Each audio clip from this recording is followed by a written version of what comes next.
Dans cet épisode de l'envers du décor, nous vous proposons de découvrir une espèce dite envahissante, la tortue de Floride.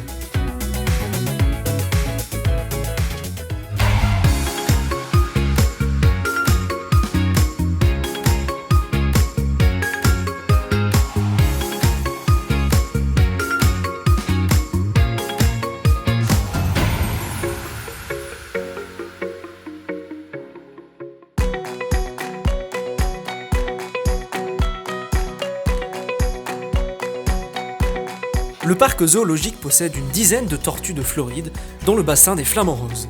Ce reptile aquatique est reconnaissable à ses taches rouges sur les tempes et à son plastron jaune. Il est originaire de l'est des États-Unis et du nord-est du Mexique. La tortue de Floride vit dans les étendues d'eau, les lacs et les marécages. Elle a un régime alimentaire omnivore, donc elle va se nourrir de fruits, de graines, d'invertébrés, de petits poissons. Et ceci a une incidence sur la faune et la flore.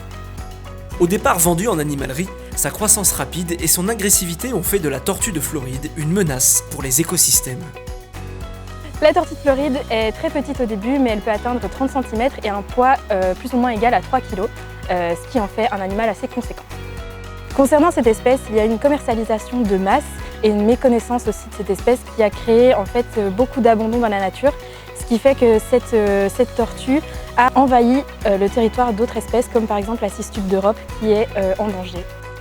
Aujourd'hui, la tortue de Floride est considérée comme une des 100 espèces exotiques possédant les plus fortes potentialités invasives. Si vous possédez une tortue de Floride chez vous, n'hésitez pas à vous renseigner au maximum sur cette espèce pour éviter de l'abandonner. Ça reste un animal, c'est comme un chien ou un chat, on ne veut pas l'abandonner, ce n'est pas fait pour ça. Donc n'hésitez pas à vous renseigner au maximum. Depuis 1997, l'Union européenne interdit son importation et détenir cette tortue est soumis à certificat de capacité de détention. Dans tous les cas, il est fondamental de ne pas relâcher votre tortue, ni bien sûr tous vos autres animaux dans la nature, notamment pour préserver l'environnement.